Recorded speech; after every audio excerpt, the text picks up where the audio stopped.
नमस्कार दोस्तों, स्वागत है आपका ऑनलाइन स्टडी आरएस में।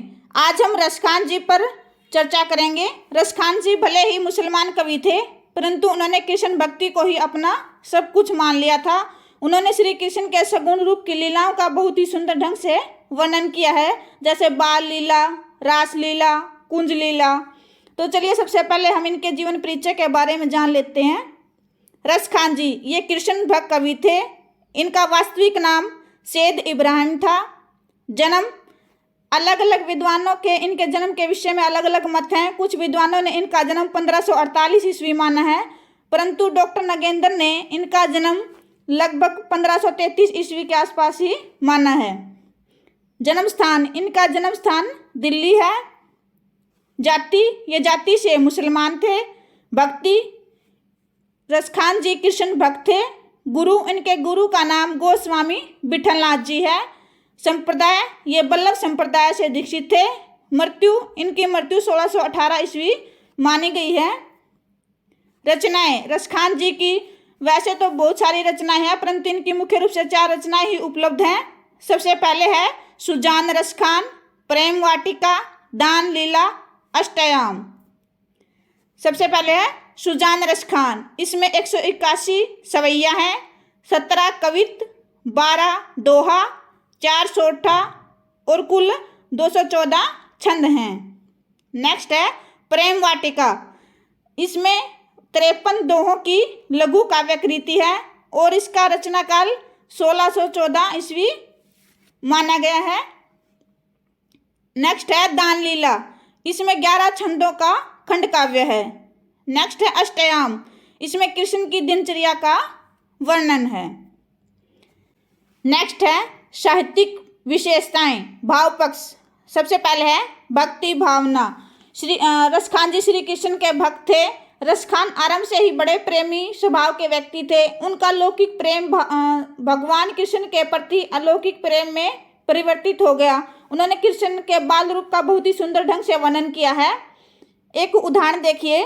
धुरी भरे अति शोभित श्याम जू, वैसी बनी सिर सुंदर चोटी, खेलत खात फिरे अंगना, पग पेजनी बाजती फिरी कछोटी। इसमें रसखान जी ने श्री कृष्ण के बाल रूप का वर्णन करते हुए कहा है कि कृष्ण धूल में भरे हुए अत्यधिक सुशोभित हो रहे हैं, सुंदर लग रहे हैं। सिर पर सुंदर चोटी, और उनके जो सिर पर चोटी है बहुत सुंदर लग रही है। खेलते खाते आंगन में घूम रहे हैं और पैरों में जो पैंजनी और कमर में जो पीले रंग की कछोटी बंधी हुई है वह अत्यधिक सुंदर लग रही है।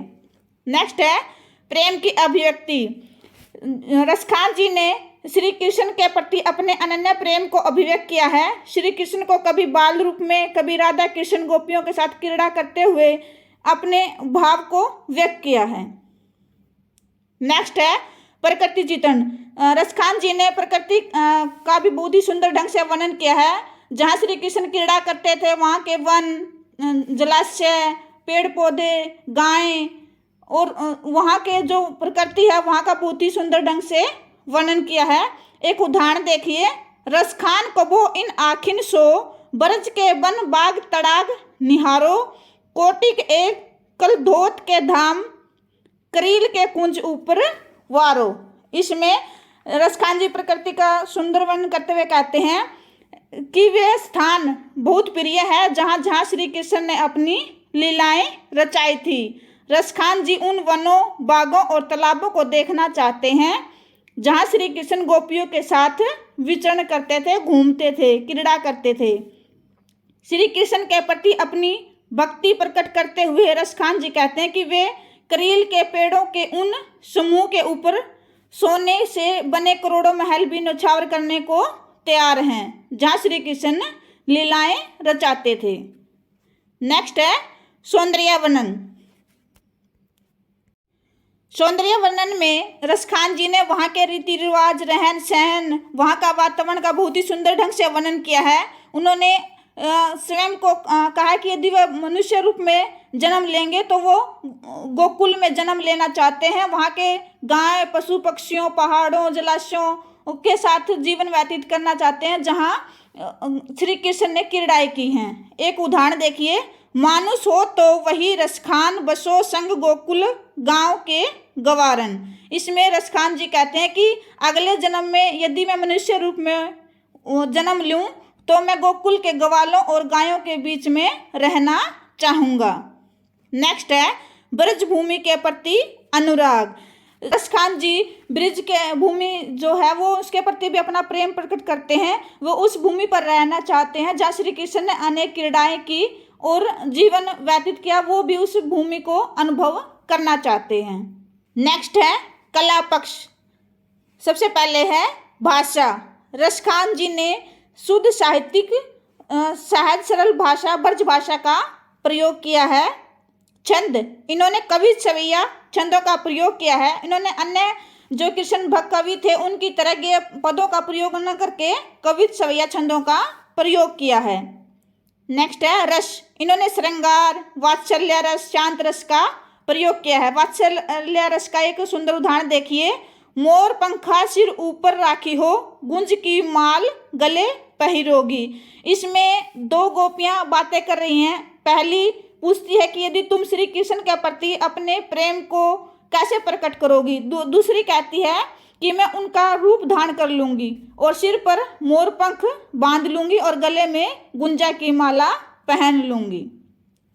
नेक्स्ट है गुण। इन्होंने माधुर्य और प्रसाद गुण का प्रयोग किया है। जहाँ श्रृंगार रस का वर्णन है वहाँ माधुर्य गुण का प्रयोग होता है और शांत रस में प्रसाद गुण का। नेक्स्ट है अलंकार। इन्होंने अपने काव्य में उपमा, रूपक, अनुप्रास आदि अलंकारों का प्रयोग किया है। इन मुसलमान हरिजन पर के 3 हिंदू वार्य। भारतेंदु जी ने रसखान जी के विषय में कहा है कि जो मुसलमान थे ना ये रसखान जी, इन्होंने इनके विषय में कहा है कि रसखान जी थे जो इन्होंने इतना सुंदर श्री कृष्ण की लीलाओं का वर्णन किया है। ऐसे मुसलमान श्री कृष्ण भक्त कवि के ऊपर तो हजारों हिंदुओं को न्यौछावर किया जा सकता है। चलो एक बार फिर रिवाइज कर लेते हैं। सबसे पहले है इनका वास्तविक नाम सैयद इब्राहिम, जन्म 1533 ईस्वी, जन्म स्थान दिल्ली, जाति से ये मुसलमान थे, कृष्ण भक्त थे, गुरु गोस्वामी विठलनाथ जी, संप्रदाय वल्लभ संप्रदाय था, मृत्यु 1618 ईस्वी में। ये इनकी रचनाएं हैं। मुख्य मुख्य रचनाएं इस प्रकार हैं: सुजान, रसखान, प्रेम वाटिका, दान लीला, अष्टयाम।